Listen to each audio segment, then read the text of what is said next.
Bonjour, bonne journée à tout le monde. Nous sommes aujourd'hui jeudi 23 février 2023. Vous savez, comme ces dernières semaines, je suis vraiment pris par le travail. Je me lève tôt le matin, je me mets à écrire, à travailler jusqu'à tard la nuit, au point que je n'arrive pas à suivre totalement ce qui se passe en Afrique et sur le plan international. Tantôt, l'important de ce qui doit être compris a été déjà compris. Nous, Africains, je le répète encore une énième fois, nous avons compris l'essentiel. Ce que nous devons faire maintenant, c'est agir. Comment agir? Quelles sont les stratégies? À part les livres écrits, à part les conférences et des manifestations que moi j'appelle des toutes petites manifestations, parce que c'est un territoire qui a des centaines de millions d'habitants. Quand un mouvement ou une association de mouvements lance des manifestations pour vos droits civils, pour votre droit à la dignité, pour votre droit à l'autodétermination, pour votre droit de décider du destin de vos enfants, pour le futur de l'Afrique, quand tu vois quelques milliers de personnes dans la rue en train de manifester pendant que nous sommes des centaines de millions, je me dis que l'origine d'un tel acte peut être simplement due au fait que les gens, parce que les Africains aujourd'hui sont conscients. Quand je réfléchis, je me dis la seule chose qui fait que les gens n'arrivent pas à sortir en masse, c'est parce que les gens sont écrasés par les préoccupations matérielles. Mais tu te lèves le matin, la jeunesse africaine, l'argent même pour s'acheter une cigarette, c'est problème. Nous, on est né, on a grandi en Afrique, on connaît. On est né, on a grandi en Afrique. Le matin, le petit déjeuner pour des centaines de millions de jeunes Africains, c'est un problème. Je ne dis pas le dîner, le déjeuner et le dîner. Les besoins matériels les plus basiques, nous ne l'avons pas en Afrique. Et ça ne date pas d'aujourd'hui. Je ne veux pas rentrer dans l'esclavage, dans tout ça. Il y a un discours qui m'a choqué parce que encore les gens continuent de mener cette même narration malgré toutes les évidences, malgré tout le refus du peuple africain. Ces gens-là continuent dans cette narration impérialiste, dans cette narration eugéniste, de se sentir supérieurs à d'autres peuples, simplement parce qu'ils sont plus armés qu'eux. Au contraire, si la supériorité de l'Occident se base sur les armes de l'Occident, alors c'est une civilisation barbare et nous le savons. Questo, c'est l'histoire, j'ai dit questo, excusez-moi, je parle italien. Ça, c'est l'histoire de l'Europe qui le dit. J'ai dit, après l'intervention du frère Béhanzin, sur le champ, nous avons échangé au téléphone, je lui ai dit, Béhanzin, envoie-moi cette vidéo, il faut que je la fasse réécouter aux Africains, parce que ça, là, ça suffit, on n'en peut plus. Écoutons ça ensemble. Le faire, c'est le faire en réengageant celles et ceux qui aujourd'hui, en Asie, dans le Pacifique, au Proche et Moyen-Orient, en Afrique, en Amérique latine, ne pensent pas tout à fait dans les termes que je viens d'expliquer. Et malgré ce que je disais au début de mon propos, continue de dire, il y a des doubles standards. Vous dépensez énormément pour l'Ukraine et vous continuez de ne pas dépenser pour nous. Vous vous battez avec beaucoup de force contre la guerre là, pas suffisamment contre la pauvreté chez nous. On a une guerre chez nous depuis des décennies, vous n'en avez pas fait le centième. Sachons les entendre. Et donc, regardez comment il ment. Diplomatiquement avec toutes ces géographies pour les convaincre de rejoindre notre effort de pression sur la Russie et de préparation de la paix. C'est notre responsabilité. Et il faut le faire en conjurant en particulier cette espèce de récit du double standard qui s'installe.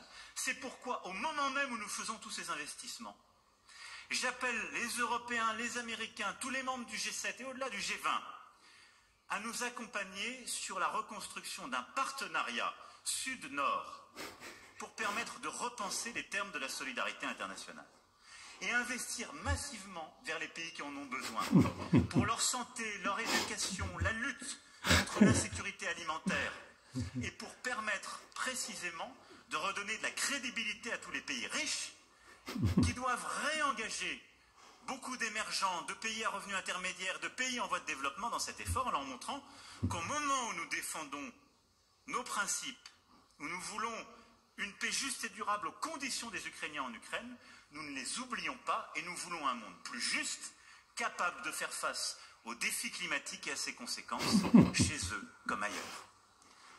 Cette responsabilité est indispensable et ne l'oublions pas. En quelque sorte, la réponse à ce nouveau contexte géopolitique doit passer par un investissement militaire, doit passer par une fermeté, mais aussi une capacité à nous engager sur une paix crédible et à nous engager sur une politique de solidarité redoublée. Vous avez écouté ce discours, il dure 2 minutes. J'ai même envie, ce n'était pas préparé, j'ai envie de le remettre en arrière et le décortiquer pas à pas. Mais ça va nous prendre un peu de temps et je ne veux pas vous voler trop de temps. Je vais vous faire écouter la réponse, je dis bien, des différents occidentaux. Écoutons ici. La vidéo est un peu longue, donc je ne peux pas vous la faire passer toute, sinon ça va vous prendre trop de temps. Je finirai mon intervention par une déclaration du colonel Koïta. Mais avant ça, je tiens à vous faire écouter quelques minutes parce que c'est important, quoi. Tant que nous, Africains, nous parlons, les gens peuvent dire que non, ce sont les Africains, les panafricanistes. Ils inventent n'importe quelle ineptie pour essayer de porter en avant cette narration machiavélique, criminelle, assassine et impérialiste. Écoutons ici.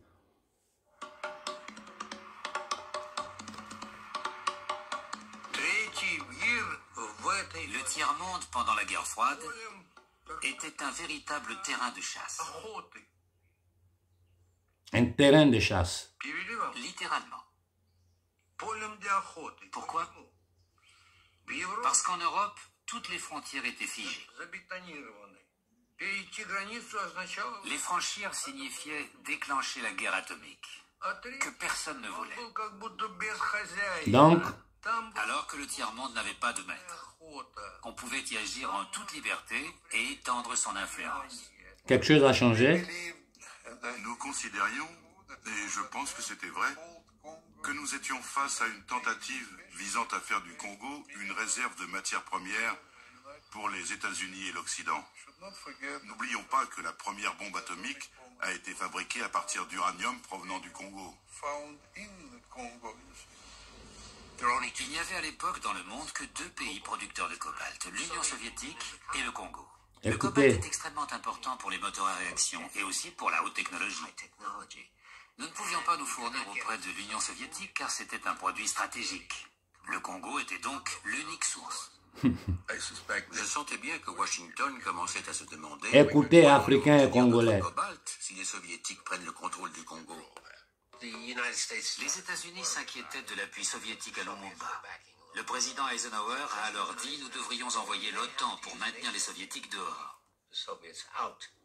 Mais finalement, le sang-froid l'a emporté. Et on a demandé au Conseil de sécurité de l'ONU d'envoyer les casques bleus au Congo. Le président Eisenhower... Vous comprenez comment c'est parti? Pour pouvoir mettre la main sur les ressources du Congo et chasser la Russie du Congo, les Occidentaux voulaient envoyer l'OTAN, la même OTAN qui est aujourd'hui en train de combattre contre la Russie à travers l'Ukraine, à travers le nazisme ukrainien. La même OTAN là qui est en train de combattre la Russie, c'est l'OTAN là ils voulaient envoyer en Afrique, vous comprenez, pour prendre le contrôle du Congo. Mais comme ce sont des esclavagistes et que jusqu'à quelques années en avant, les Noirs n'avaient pas les droits civiques aux États-Unis et qu'ils étaient exposés au monde entier pour leurs crimes, qu'est-ce qu'ils ont fait? Ils utilisent les Nations Unies. Les Nations Unies, je vous ai déjà parlé dans différentes vidéos, son origine, qui l'a financé, qui l'a créé, à qui appartient les Nations Unies. Finissons d'écouter ce débat. Eisenhower a jeté les bases d'une politique qui est toujours en vigueur aujourd'hui. Il disait, s'il y a des problèmes en Afrique, nous ne devons pas envoyer des troupes là-bas, et les Européens non plus. C'est l'ONU qui doit mener ces opérations. Vous avez compris? Munissement, MINUSCO. Écoutez bien. Lumumba croit que l'arrivée des casques bleus de l'ONU l'aidera à ramener la stabilité. Il se trompe. La mission de l'ONU est en réalité l'élément qui va précipiter la chute de son gouvernement.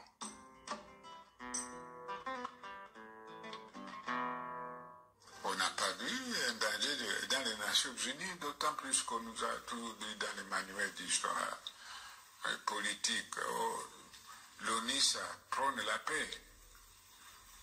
On ne sait pas que l'ONU aussi dépend en partie des Occidentaux, et même pas tous les Occidentaux, puisque l'ONU a été créée à New York par les Américains.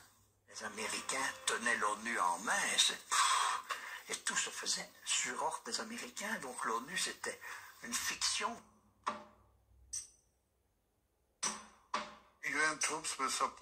La force de l'ONU était censée protéger l'indépendance du Congo. Mais elle a empêché les troupes restées loyales à Lumumba d'agir. Écoutez bien, Babo Laurent, ça vous rappelle pas quelque chose? Cette force a outrepassé sa Le mission. Mali, ça ne vous rappelle Elle pas? a servi à renverser le gouvernement de Lumumba, ou du moins à le priver de toute protection.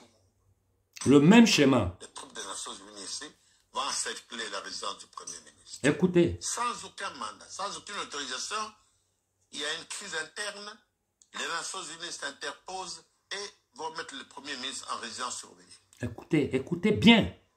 Bajo la bandera de las Naciones Unidas en el Congo fue asesinado Lumumba.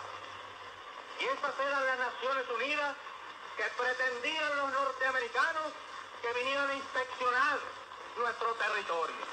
Esas mismas Naciones Le grand Che, un blanc qui a combattu pour toute l'humanité. Que le Congo pouvait devenir la base d'où partiraient les colonnes qui allaient rendre son indépendance à l'Afrique, au-delà des frontières. Selon sa conception de la lutte révolutionnaire, ce que Debré a appelé le fokisme, un centre à partir duquel rayonnent des colonnes, le Che voyait le Congo comme l'épicentre de la libération de l'Afrique, en raison de ses 9 frontières.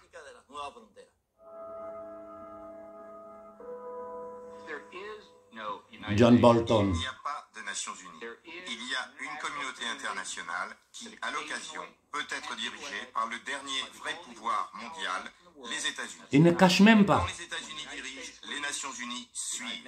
Et Vous nous avez ne compris? dirigeons que quand ça correspond à nos intérêts nationaux. Quand ça correspond à nos intérêts nationaux. Dans un livre paru en 2007, John Bolton donne un autre argument. Il explique que les États-Unis doivent pouvoir, partout dans le monde, fournir des fusils quand ils le décident à des bandes armées.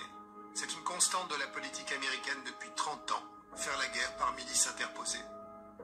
Pour les besoins de la propagande, ces bandes armées sont baptisées combattants de la liberté.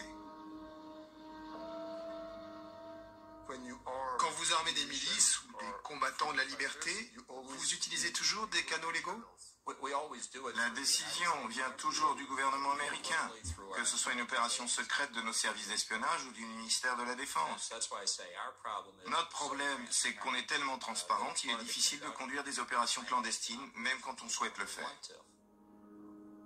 Les États-Unis ont été condamnés pour avoir illégalement armé un groupe d'extrême droite qui a déstabilisé le gouvernement légal du Nicaragua et tué 20 000 civils.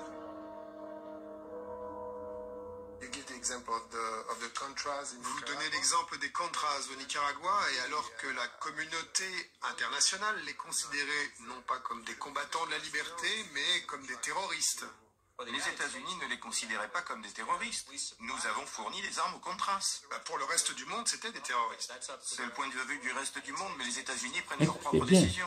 ils s'en fichent pas mal des autres. Ils arment les bandes de criminels partout dans le monde pour tuer, s'aimer la zizanie, pour leur suprématie. Notre principe, c'est que le droit d'avoir des armes est protégé aux États-Unis. Et nous pensons que ce principe doit pouvoir être appliqué à... Le droit d'avoir des armes est protégé aux États-Unis. Quand les gouvernements africains dignes tentent d'acheter des armes pour venir défendre leur territoire, vous mettez des embargos sur ces armes-là. Je dis bien, vous mettez des embargos sur ces armes, vous les bloquez et vous installez vos militaires, c'est-à-dire les mercenaires déguisés en soldats de l'ONU pour aller occuper notre territoire et empêcher le gouvernement légitime de l'enclos colonial d'agir pour le bien de sa société. Les vérités sont devant nous. Ils ne le cachent même pas, ils le disent. Je vous ai dit, allez lire seulement les travaux de Brzezinski pour comprendre c'est quoi l'Amérique. Et la France aujourd'hui, vraiment, je ne sais pas si vous avez bien écouté le discours de Macron, il dure 2 minutes, je vais vous faire réécouter ce discours-là. Je vais vous la faire réécouter afin qu'ensemble, pas à pas, nous allons la décortiquer. Écoutons-la. Le faire, c'est le faire en réengageant celles et ceux qui aujourd'hui, en Asie, dans le Pacifique, au Proche et Moyen-Orient, en Afrique, en Amérique latine, ne pensent pas tout à fait dans les termes que je viens d'expliquer. Et malgré ce que je disais au début de mon propos, continue de dire Il y a des doubles standards. Vous dépensez énormément pour l'Ukraine et vous continuez de ne pas dépenser pour nous. Vous vous battez avec beaucoup de force contre la guerre là, pas suffisamment contre la pauvreté chez nous. On a une guerre chez nous depuis des décennies, vous n'en avez pas fait le centième. Sachons les entendre. Et donc il nous faut Bon, vous voyez comment ils mentent. Vous voyez comment ils mentent. Parce qu'il sait que les Africains ont compris ce qui se passe en Ukraine et que les Africains ne sont pas disponibles à participer à ce crime des États-Unis, je dis bien, du crime de l'empire anglo-saxon qui aujourd'hui dirige toute l'Europe. Et je vous dis, pour ceux qui ont étudié, savent bien que l'Europe est une création. Je dis bien, l'Europe est une création de la CIA, c'est-à-dire des pouvoirs anglo-saxons, pour pouvoir tout accorper et contrôler. Vous voyez aujourd'hui ce qu'ils sont en train de tenter de mettre sur pied en Europe. L'identité digitale, la monnaie digitale, c'est pour prendre totalement contrôle de la société européenne dans tout, c'est-à-dire dans tout son ensemble, sur tous les plans. À partir du moment où ils vont installer l'identité digitale et la monnaie digitale, les Européens ne seront que des esclaves soumis parce que celui qui ouvre la bouche, on te ferme ton compte, on te bloque ton argent. Vous avez vu ce qu'ils ont fait aux Russes. Vous avez vu qu'à chaque fois qu'un pays tente de s'opposer à eux, on bloque ses avoirs sur le plan international. On lui flanque des embargos. On attaque son pays militairement. Et il vient s'arrêter devant nous avec ce discours bon, de bon fils, non? Nous nous sommes trompés. Comme si c'était hier, il s'était trompé. Vous, les Français, vous avez fait le code noir. Je parle toujours de l'élite française. Vous avez massacré, tué, et vous continuez de massacrer et tuer en Afrique. Mais il vient s'arrêter là pour nous tenir un discours bidon comme ça. Continuons de l'écouter. Engagé diplomatiquement avec toutes ces géographies pour les convaincre de rejoindre notre effort de pression sur la Russie et de préparation de la paix. C'est notre responsabilité. Et il faut le faire en conjurant en particulier cette espèce de récit du double standard qui s'installe. C'est pourquoi au moment même où nous faisons tous ces investissements, j'appelle les Européens, les Américains, tous les membres du G7 et au-delà du G20 à nous accompagner sur la reconstruction d'un partenariat sud-nord pour permettre de repenser les termes de la solidarité internationale. La solidarité internationale. Les assassins de Kadhafi, de Saddam Hussein, de Patrice Lumumba, de Sylvanus Olompi, les assassins de tous les hommes dignes de cette planète-là, ils s'arrêtent ici encore. C'est-à-dire, ça là, ce sont les éléments de Gog et Magog.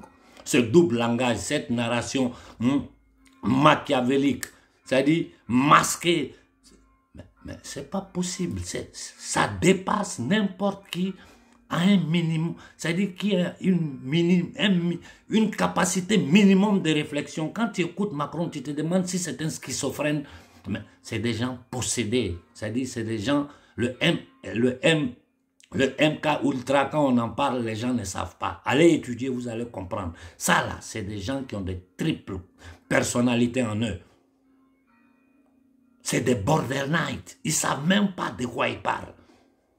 Ceux qui les contrôlent font sortir l'entité qu'ils veulent utiliser au moment précis. Après quoi, c'est un grand. Ceux-là, c'est tous des possédés. Regardez les Trudeau, les dirigeants. Regardez le clown qui est à la tête de l'Angleterre, ce gars indien là. Un homme comme ça peut diriger un pays. Ça veut dire qu'ils ont décidé que la vraie politique n'existe plus. Nous sommes en train de passer dans un nouveau paradigme. Et continuons à écouter Macron. Investir massivement vers les pays qui en ont besoin. Pour leur santé, leur éducation, la lutte contre l'insécurité alimentaire. Et pour permettre précisément de redonner de la crédibilité à tous les pays riches qui doivent réengager. La lutte contre l'insécurité alimentaire. Quand vous attendez ça, vous entendez ce batracien, ça ne vous fait pas rire? L'insécurité alimentaire en Afrique est créée par l'Occident. Dans notre précaré, c'est créé, géré et piloté par la France. Ce que nous mangeons, nous n'avons pas le droit de le cultiver. Nous devons cultiver ce qui les sert à eux et qui sera exporté. Je vous dis, des gens qui n'ont jamais vu une plante de café ou de cacao dans leur vie ici en Occident, tout le café que nous produisions en Afrique et dans le monde est consommé ici. Et comment ils font pour avoir ce café? Ils ne le payent même pas, ils le prennent gratuitement. Gratuitement. Allez voir le prix d'un kilo de café cacao sur le marché international et voyez le prix d'une tasse de café ici en Occident. Et voyez ce que nos paysans touchent en Afrique. C'est-à-dire ce genre de discours-là, on ne doit plus le permettre. On ne doit plus le permettre. Infantiliser les gens, prendre des centaines de millions de Noirs pour des idiots. Et pas seulement nous, même le propre peuple, un Français intellectuellement honnête, un Français catholique, un vrai chrétien, quand il écoute ce batracien-là, il sait qu'il raconte des bêtises. Finissons de l'écouter. Beaucoup d'émergents, de pays à revenus intermédiaires, de pays en voie de développement. Excusez-moi, il y a eu une petite erreur. J'ai touché... Le faire, c'est le faire en réengageant la lutte contre l'insécurité alimentaire et pour permettre précisément de redonner de la crédibilité à tous les pays riches qui doivent réengager beaucoup d'émergents, de pays à revenus intermédiaires, de pays en voie de développement dans cet effort en leur montrant qu'au moment où nous défendons nos principes, où nous voulons une paix juste et durable aux conditions des Ukrainiens en Ukraine, des négriers. ne les oublions pas et nous voulons un monde plus juste. Ils ont détruit l'Ukraine. Ils ont pris un cocaïnomane pédéraste, voleur, que tout son nom sur les pay-per-click partout déposé sur l'Ukraine. Les jeunes Ukrainiens ont fui. Ce sont des soldats américains qui ont donné leur démission, qui vont combattre tous les mercenaires, Al-Qaïda, tous les djihadistes, tous les criminels du monde sont en Ukraine en train de combattre pour le pouvoir anglo-saxon. 10 000, 20 000 euros par mois. Sur une politique de solidarité redoublée. Bon, une politique de solidarité redoublée. Pendant que la même France, j'ai dit bien la même France, nous a imposé le franc CFA, qui est un crime contre l'humanité, qui est une monnaie nazie, de laquelle nous devons sortir. Pour sortir du franc CFA, c'est les peuples africains qui peuvent le faire. De deux, leurs multinationales contrôlent tous les secteurs de notre économie. Eau, électricité, agriculture, port. Tout ce qui existe en Afrique est contrôlé dans notre précaré par l'élite française. Je dis bien par les multinationales françaises et les acolytes occidentaux. Dans le reste de l'Afrique où les anglo-saxons, c'est-à-dire les Anglais, les Américains sont présents, c'est eux qui contrôlent là-bas, ensemble aux Français. Mais à la tête, le bras armé de l'Angleterre aujourd'hui, c'est les États-Unis d'Amérique. Voilà l'Angleterre cachée derrière. Mais le bras armé de l'Angleterre, c'est les États-Unis d'Amérique. Finissons d'écouter encore. Mais ça dit, tu écoutes, tu vois des choses, et puis tu te demandes, si les gens nous prennent, ils pensent que nous sommes des idiots incapables de produire une réflexion. Je ne sais pas, ça me dépasse, non? Écoutez ici, la France qui veut aider les Africains, dans quelles conditions la France est? Ils se foutent de nous, ces gens-là. Écoutez, la France qui veut aider l'Afrique, dans quelles conditions l'économie française est? Malgré les pillages du franc CFA, malgré qu'ils pillent toutes nos devises. Regardez dans quelles conditions la France elle-même se trouve aujourd'hui. La France va battre un record. 3 000 milliards d'euros de dette publique. Du jamais vu. La France vit au-dessus de ses moyens. Notre pays est aujourd'hui endetté à plus de 113% de la richesse nationale, le PIB. L'équivalent pour chaque Français de 44 250 euros de dette publique. Un montant vertigineux. Ah bah attendez, c'est pharaonique quoi. Ça plus le crédit immobilier, ça fait beaucoup. Bon, un pays qui est endetté comme ça, comment la France, et ceux qui ont endetté la France là, ce sont les mêmes qui nous endettent. Quand Macron parle de la France, la République française au nom des Français, il ment. Il faut que nous comprenions cette chose essentielle. Macron parle au nom des Rothschild, des Rockefeller, des Morgan, des Warburg, de cette secte satanique usurier, de ces criminels, ces bandits internationaux qui sont derrière l'assassinat de Kennedy, de Lincoln, de Aldo Moro,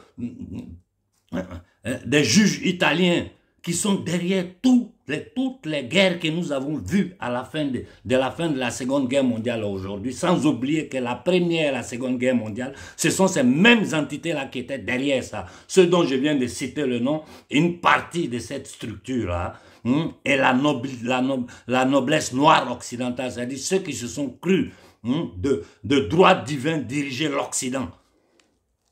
Je vous ai dit, n'oubliez jamais que c'est un pape qui a donné l'ordre avec une bulle papale en 1454 d'aller attraper les Africains et les faire esclaves aux Portugais. C'est de là la traite négrière occidentale a commencé. Un pape. Donc ne confondez jamais la pensée christique avec ce que c'est que cette structure appelée Vatican, à l'intérieur de laquelle il y a 4 grandes loges maçonniques sataniques qui gouvernent. Je peux vous donner tous les détails parce que c'est un dossier que j'ai étudié à fond vivant ici en Italie. Il n'y a pas un livre, un document sur le Vatican que moi je n'ai pas visionné. Ça, c'est pour mettre en garde nos frères chrétiens. À nos frères arabes, je vous ai dit, l'Arabie Saoudite est dirigée par des loges maçonniques. Et ce n'est pas caché, c'est officiel. Si vous tapez sur Google, vous allez tout voir. Ceux qui sont en Arabie Saoudite aujourd'hui ne sont que des esclaves de ce pouvoir-là. Vous avez bien compris, à vous les musulmans, ce ne sont que des esclaves. Nous savons comment les Anglais ont créé l'Arabie Saoudite, comment ils ont fait pour détruire l'Empire ottoman, dont le reste aujourd'hui est la Turquie actuelle, qui partait de la Turquie jusqu'à la péninsule arabique en passant par l'Irak. Toute cette zone-là faisait partie de l'Empire ottoman. Et je vous dis, pour comprendre ça, il faut étudier. C'est pas facile. J'ai dit, ça fait 30 ans que j'étudie. Chaque jour, je me sens un peu plus ignorant. Mais ce dont je vous parle, peu de gens savent de quoi je parle. Pour comprendre la structure du pouvoir, comment nous sommes arrivés là, quelle est la pensée eschatologique qui est cachée derrière ça, il faut étudier Jacob Frank et Sabbatai Zevi. Je sais que 99% des gens qui m'écoutent ne savent même pas de quoi je parle. Ici, on n'a pas le temps. Voilà pourquoi, sur ces années, j'ai continué à partager des livres pour ceux qui ont les moyens, parce que ça coûte même cher pour pouvoir avoir des livres et les étudier. Quand les gens sont écrasés par les préoccupations matérielles du matin au soir. Bon, je vais m'arrêter là, mais avant de finir, je vais vous faire écouter une petite intervention. Une petite intervention d'un diplomate russe. Ciao, grazie. Qu'on est en train de vivre aujourd'hui est beaucoup plus puissant, 1000 fois plus puissant, je dirais, et plus fondamental que la disparition de l'URSS. En fait, la disparition de l'URSS a été avant tout une humiliation pour la nation russe. Elle a entraîné la désagrégation de son territoire et le rétrécissement de sa zone d'influence. Elle a aussi provoqué un déséquilibre dans la communauté internationale, étant donné qu'elle a supprimé le seul pays capable de faire contrepoids aux États-Unis et d'encadrer sa puissance. Mais ce qui se passe aujourd'hui en Ukraine va au-delà d'un simple affrontement militaire. C'est très important de le comprendre. En fait, ce qui a commencé et ce qui a été envisagé au départ comme une espèce d'intervention humanitaire pour faire cesser les violations massives des droits de l'homme dont étaient victimes les habitants de l'Est de l'Ukraine à l'époque, a accéléré un processus qui signe la fin du monde occidentalocentrique, c'est-à-dire le monde qui existe à peu près depuis la Grèce antique. Je dis bien accéléré et non déclenché, puisque c'est un processus à la fois naturel, mais qui a aussi été accéléré par une succession d'erreurs de calcul de la part des Occidentaux.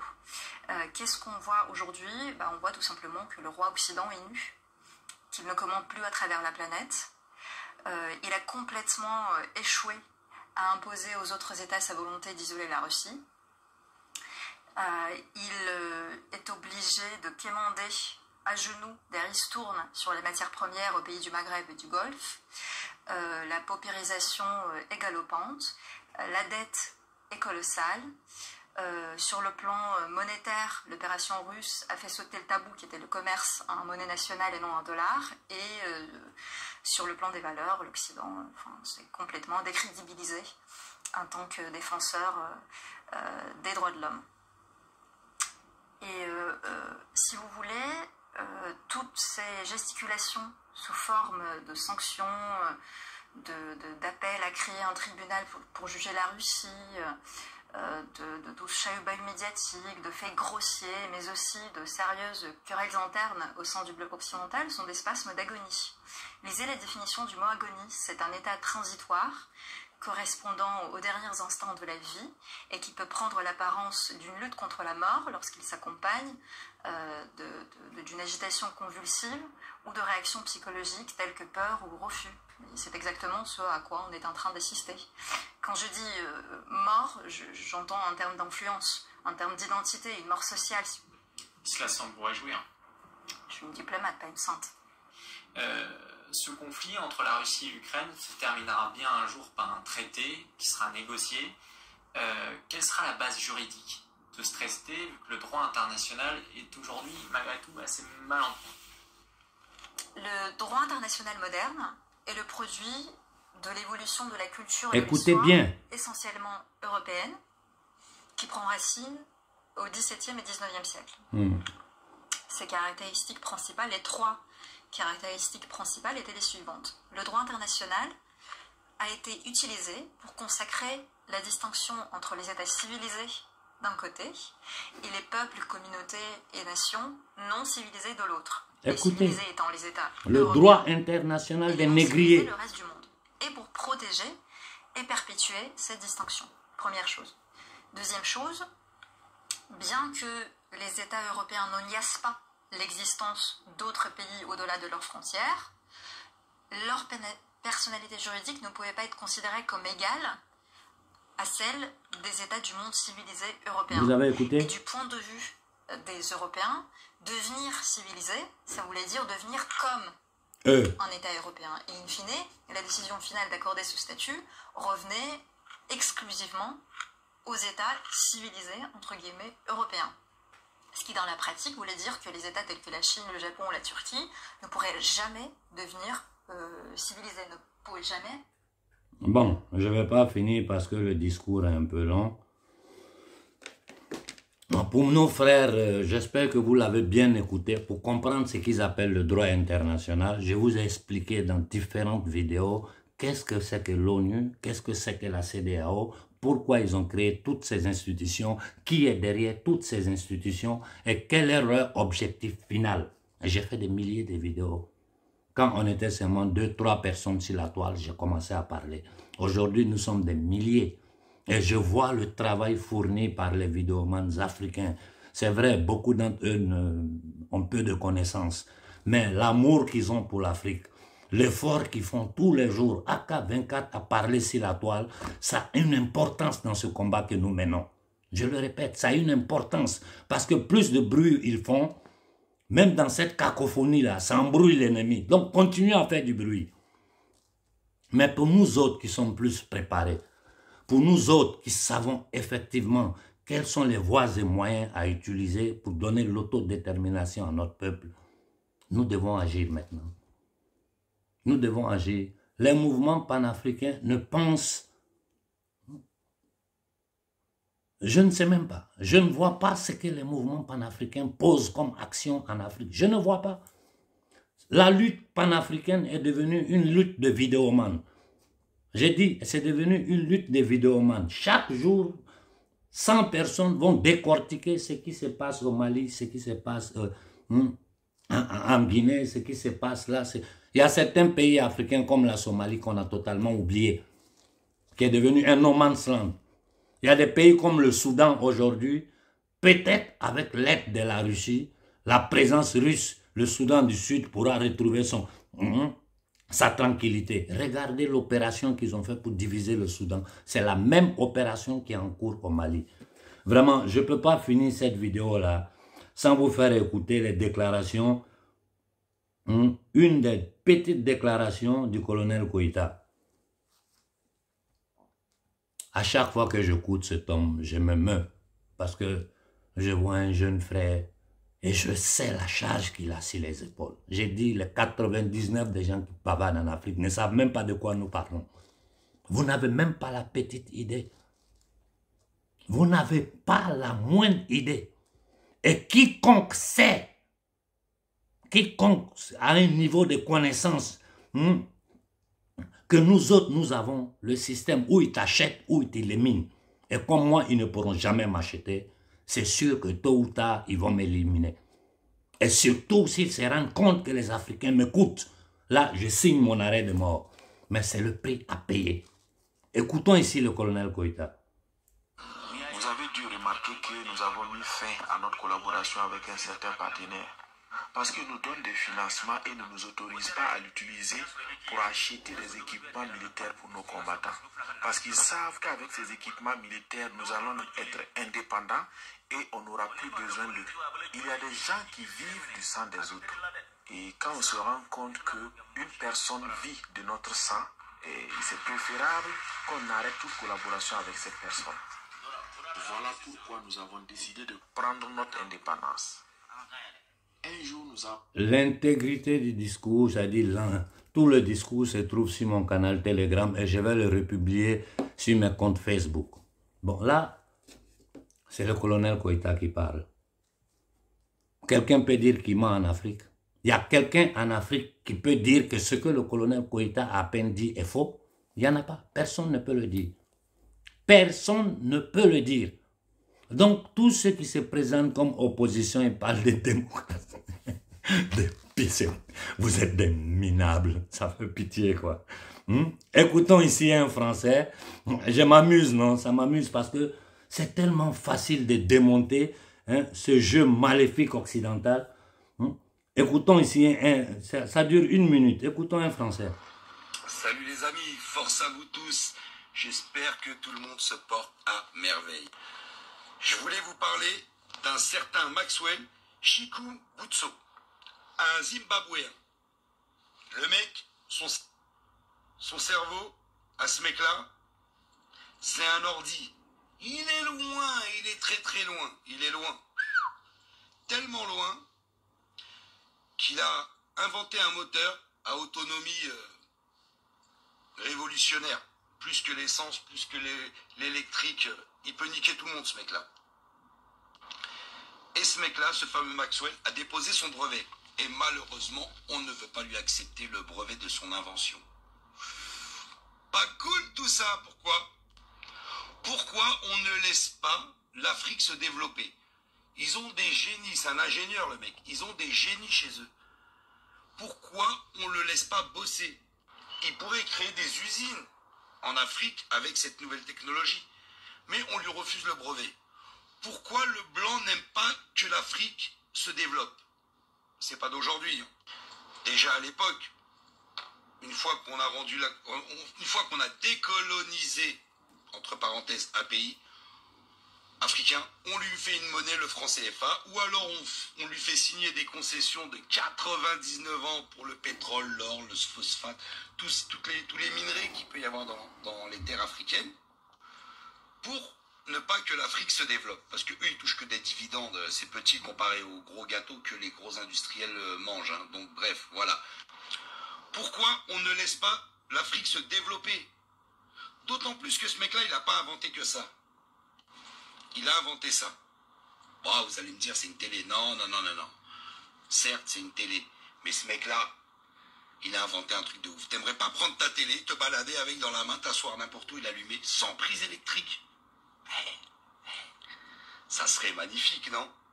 T'imagines? T'es avec une nana en voiture, tu l'emmènes dans un parc, il fait beau, il fait chaud le soir. Hop, tu sors la télé de ton coffre, 16/9, tu la poses. Tu mets un film en plein air comme ça. Eh ben ce mec-là, il a inventé un appareil qui fait que les télévisions n'ont plus besoin de fil. C'est pas flippant? Et il a inventé énormément d'autres choses, sûrement. Le mec, c'est un ingénieur. Zimbabwéen. Maxwell. Force à toi, mon ami. Force à toi, mon gars. Force à l'Afrique. Vous laissez... Bon. Ces cas pareils, j'ai fait exprès pour faire voir ça. Ces cas pareils où des génies africains inventent des choses là. La liste est longue. D'abord, une grande partie des inventions qui ont été faites aux États-Unis ont été faites par des Noirs, même si le grand public ne le sait pas. J'ai dit cette haine contre l'homme noir, là. Cette haine que cette élite satanique a contre l'homme noir. Si nous ne nous levons pas, ils ne vont jamais s'arrêter. Et comme je vous ai toujours dit, notre nombre est notre force. Je prends aujourd'hui le cas d'un grand soldat, d'un grand guerrier, d'un homme digne. d'un homme qui vraiment a fait sa part dans l'histoire de l'humanité, qui est Che Guevara. Les méthodes qu'il a utilisées, en fin de compte, lui ont coûté la vie et les résultats ont été maigres. Quand il a passé toute sa vie à lutter pour la justice de tous les peuples. Aujourd'hui, je vous le répète de nouveau, dans un monde moderne, connecté, nous n'avons pas besoin d'armes. Si vous voyez que Macron tient de tels discours, c'est parce qu'ils sont désespérés. Et la seule chose, je vous répète, la seule chose qui fait peur aux Occidentaux, quand je dis les Occidentaux, je parle de l'élite satanique apatride qui gouverne ce monde, au nom de la France, de l'Italie, de tous ces pays. Tous ces gens-là ne sont que des marionnettes. C'est-à-dire, si la pyramide de commande, là, la partie politique, c'est le bas niveau. C'est le bas niveau. Nous, peuple, là, on est en bas dans le sous-sol. Ceux qui ont contact avec nous, c'est les politiciens. Tout le reste du pouvoir jusqu'à la pointe de la pyramide, nous n'arrivons pas à eux. C'est les politiciens qu'ils utilisent pour nous manipuler, nous mettre en guerre et faire tout ce qu'ils veulent de nous. Hier, j'ai reçu un message. Vraiment, je remercie parce que ce n'est pas la première fois. Beaucoup de gens du Mali m'écrivent, ils m'envoient des vidéos, ils font des prières pour moi, des marabouts, des Gao, de Tombouctou, quand ils ont compris que mes origines étaient de cette partie-là. Je crois que ça a touché beaucoup parmi eux. Et dernièrement, marabouts, sages, des Gao, de Tombouctou, ils sont tous en train de m'envoyer des messages pour me soutenir et me dire qu'ils passeront tout leur temps à prier pour mon intégrité, pour ma sécurité. Je ne sais pas comment vous remercier. Et je sais que la grande partie du public ne sait pas les risques que nous courons vraiment. Faire une vidéo, ça ne te fait pas prendre des risques. Faire une vidéo sachant la vérité et osant le dire, c'est une autre chose. Je pouvais faire le même jeu que beaucoup font en Afrique. Lancer des slogans et ne jamais proposer des solutions. Parce que c'est ce que tout le monde fait. Je suis en train d'écrire, je pouvais me concentrer sur l'écriture. Parce que c'est un témoignage que je vais laisser aux futures générations africaines. Mais comment je peux me concentrer sur une seule chose pendant que à chaque fois que je prends un de mes téléphones, les images qui m'arrivent me dépassent. Des Noirs qui attaquent les propres peuples pour de l'argent. Des Noirs qui attaquent, des Africains, Noirs ou Arabes, ça n'a pas d'importance, qui attaquent les propres peuples. Et très souvent, ils sont de la même confession religieuse. Pourquoi? Pour de l'argent. Et ils disent qu'ils le font au nom de Dieu. Le Dieu argent, l'argent de Babylone. Et vous vous dites chrétien, musulman. Je finis en m'adressant à la société civile française. Trop, c'est trop. Notre jeune frère Nestor au Burkina est aux arrêts. Parce que dans la colère, il a dit que si l'armée française ne quitte pas le Burkina, ils vont s'en prendre aux Français. Un juge, un procureur minable, nègre de salon, et un militaire minable, nègre, c'est-à-dire nègre de salon, l'ont arrêté. Je sais que ce matin, il y a un sitting, j'ai vu le message qu'on m'envoie, je n'ai pas eu le temps de répondre. Je sais que le capitaine Ibrahim Traoré fera ce qu'il doit faire pour le faire sortir de là. Je demande seulement de maintenir le calme. Si la situation de nos frères en Tunisie, aujourd'hui, à peine je me libère une minute, je vais rentrer en contact avec des officiels tunisiens avec qui je suis en contact pour envoyer un message clair au gouvernement. Je vais parler à certains députés tunisiens pour faire arriver un message clair au gouvernement tunisien et comprendre effectivement ce qui est en train de se passer en Tunisie. Il y a 5 ans de cela, devant une telle histoire, moi je serais sorti pour dire, bon voilà, il y a des milliers de Tunisiens dans toute l'Afrique noire, occupez-vous d'eux. Non, je ne le fais plus. Parce que c'est ce qu'ils veulent. Ils veulent la guerre entre nous et les Arabes. Ils veulent la guerre entre nous et les Occidentaux. Ils veulent la guerre des peuples, des peuples contre les peuples, des guerres de religion, des guerres de politique, des guerres, tout genre de... Toute situation qu'ils peuvent créer pour séparer les gens, pour les mettre dans la peur, la confusion, ça permet au système de progresser. J'ai dit simplement au président tunisien, vos citoyens sont des millions en Afrique. En Côte d'Ivoire, on ne peut pas les compter. C'est tous des commerçants. Au Mali, au Sénégal. Nous pouvons répondre en disant combien de Noirs ont été chassés de la Tunisie. Nous chassons le même nombre de Tunisiens. Hein, on les ramène en Tunisie. Nous pouvons dire combien de Noirs ont été violentés en Tunisie. On violente le même nombre de Tunisiens, d'Arabes sur notre territoire. Mais nous sommes des gens civils. Nous ne le ferons pas. Je donne 72 heures au gouvernement tunisien pour régler cette situation. Parce que maintenant, les ordres, je ne sais pas si Facebook nous les donnons, nous avons des milliers de groupes WhatsApp et nous avons des codes pour nous parler entre nous. Nous pouvons passer à l'action, ça va vous dépasser. Continuez à nous sous-estimer. Je dis aux citoyens tunisiens, aux frères de la Tunisie, agissez par rapport au comportement de vos gouvernements. Nous sommes les premiers à dire à nos frères de ne pas traverser la mer pour venir en Occident ici, parce que nous savons ce qui les attend. Quand ils arrivent ici, il n'y a pas noir, il n'y a pas arabe, ils ne font pas de différence. Noirs, arabes, ils dorment en bas des ponts. Allez à Rome, vous allez voir les Tunisiens, tous les drogués, ils sont en bas des ponts, à Firenze, à Tori, à Turin, à Milan. Ensemble avec les Noirs, ils sont alcoolisés, abandonnés, ils dorment dans les parcs. La Tunisie qui est pratiquement une colonie française. Ça suffit, ça suffit. Nous n'allons pas agir dans l'émotion. Nous, on n'agit pas dans l'émotion. Aucun Tunisien, je répète à la jeunesse africaine, ne touchez aucun Tunisien sur le sol africain. Pour le moment, aucune action violente. Aucune, je vous en prie. La CEDEAO, où elle est? L'Union africaine, où elle est? L'Union nazie européenne, où elle est? Les Nations unies, où sont-ils? Et on a parlé de la Tunisie. Il y a quelques jours, on m'a envoyé une vidéo, je ne sais pas dans où, au Maroc, où des agents étaient en train de battre un noir comme un animal. Vous voulez savoir ce que nos frères subissent aux États-Unis? Vous n'avez pas la moindre idée. Vous n'avez pas la moindre idée de ce que les noirs subissent aux États-Unis. C'est-à-dire l'homme noir est abattu aujourd'hui par ce système. Il est temps que nous lançons une manifestation à échelle continentale. Commençons par l'Afrique de l'Ouest. Je m'adresse aux étudiants africains. Je m'adresse aux universitaires africains.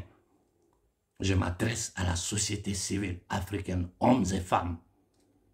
Nos gouvernements seuls ne peuvent rien contre ce pouvoir satanique, séculaire, pyramidal. Une pieuvre qui s'étend partout dans l'ombre.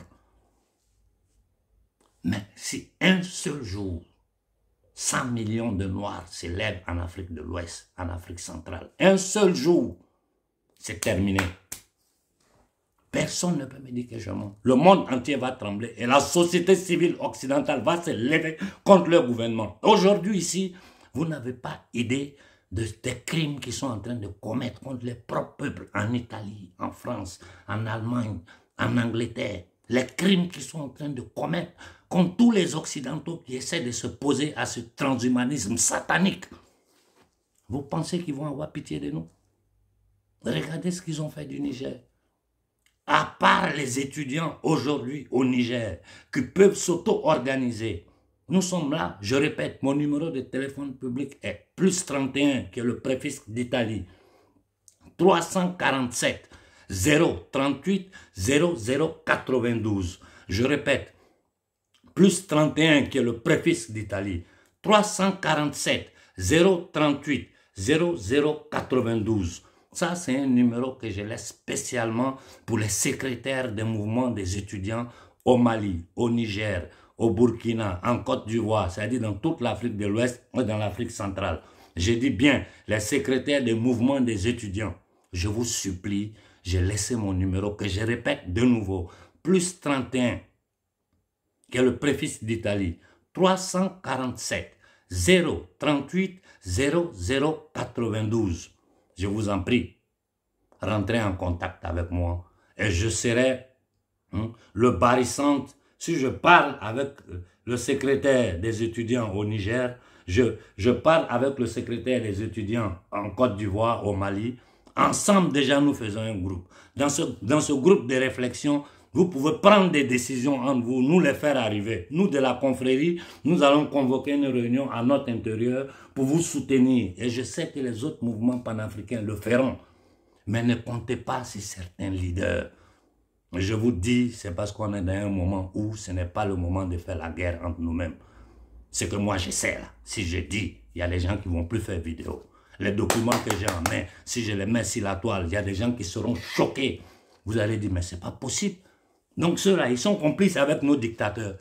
Non, ils ne sont pas complices avec nos dictateurs. C'est des pions de la cabale. Ce sont des leaders que la cabale a créés. Et la majeure partie d'entre eux vivent en Occident. Ce qui est choquant, c'est qu'on considère comme leaders populaires sont plus dangereux que tout le monde. Mais, comme j'ai toujours dit, dans ce combat-là, il est avant tout spirituel. Et c'est que l'Afrique a souffert pendant plus de 1000 ans, pour ne pas aller en arrière. Depuis la bulle papale de 1454, où nos parents étaient devenus le plat des requins qu'on jetait dans l'Atlantique pour ceux qui étaient malades, pour ceux qui mouraient, jusqu'à arriver à la colonisation. Aller sacrifier notre sang pour la France dans la première, seconde guerre mondiale. L'imposition du franc CFA, l'occupation territoriale de tout le continent. L'asphyxie économique, la faim imposée à nos peuples. Quand nous pouvons cultiver ce que nous mangeons, quand nous avons une pharmacopée qui peut soigner beaucoup de maladies. Aujourd'hui, l'industrie médicale en Europe, nous savons ce que c'est devenu. Je ne vais pas rentrer dedans parce que c'est un domaine où on bloque les vidéos. Et je ne veux même plus analyser quoi que ce soit parce que tous les jours, ça va arriver. Tous les jours, ça va arriver. Qu'est-ce que nous devons faire? Nous devons nous lever pour faire arrêter ce crime contre notre peuple. Je répète, ça, je le laisse au secrétaire des mouvements des étudiants de toute l'Afrique noire. Mon numéro de téléphone est le préfixe d'Italie 031 plus 31, le préfixe d'Italie. Mon numéro est 347 038 0092. À tous les secrétaires des mouvements d'étudiants en Afrique, rentrez, parlez entre vous et rentrez en contact avec moi.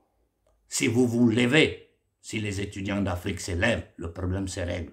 Et sachez que vous serez les premiers touchés si cette chose-là, si ce crime contre l'humanité va en avant. Parce que vous sortez de l'université, vous n'avez rien. Un professeur en Afrique, ce qu'il gagne par mois, moi je dépense ça chaque jour. Je répète, c'est qu'un professeur gagne par mois en Afrique là. Moi, je peux dépenser ça chaque jour et ça ne touche même pas ma poche. Ça dit, ce n'est rien pour moi. C'est dans ces conditions-là, pour ceux qui vont travailler, c'est dans cette misère, c'est-à-dire les 10-5% qui auront du boulot en Afrique, c'est ça. Le reste, vous êtes au chômage à vie ou bien vous êtes obligé de prendre la route de l'immigration. Regardez l'immigration, ce que c'est devenu aujourd'hui. Vous pensez que vous pouvez arriver ici à avoir quelque chose pendant que les Français sont au chômage, les Italiens sont au chômage, tout en train de péter ici en Occident. La seule solution, c'est un soulèvement populaire pacifique. Élèves et étudiants d'Afrique, hommes et femmes d'Afrique, société civile d'Afrique, toutes les associations culturelles d'Afrique. Il est temps que nous nous levons dans une marche massive sur tout le continent, ce qui n'a jamais été vu dans l'histoire de l'Afrique. Le pouvoir criminel, impérialiste, satanique, eugéniste occidental va s'écrouler le même jour. Parce que des pays comme la Russie, la Chine, l'Iran, tous les pays qui aujourd'hui sont acculés par ces criminels-là, s'ils voient les peuples d'Afrique s'élever, ils ne feront que nous soutenir. Je vous dis, Nations Unies, tout ça va péter. On va tout recréer. N'ayez pas peur. Pour arriver à la paix, il faut passer par le chaos. Il faut passer par la souffrance. Sinon, tu n'y arrives pas. Le gars, il vit de ton sang. Il sait que si tu décroches le truc là, c'est fini, lui il va mourir. Mais il va tout faire pour rester là. Voilà notre condition. Bonne journée à tout le monde. Mes félicitations au colonel Koïta, au jeune capitaine Ibrahim Traoré. Et je te répète de nouveau, je te le demande au nom de toute la jeunesse africaine parce que c'est des centaines de messages qui m'arrivent. agir pour faire libérer le frère Nestor le plus rapidement possible. Bon, bonne journée à tout le monde. Réfléchissez sur les solutions que j'ai données. Si vous pensez que ce n'est pas les bonnes solutions, j'ai dit aux grands leaders panafricains, toutes vos analyses sont justes, mais donnez une solution maintenant à la jeunesse, au peuple africain pour libérer notre peuple. Si vous ne le faites pas maintenant, là, taisez-vous pour toujours. Bonne journée à tout le monde.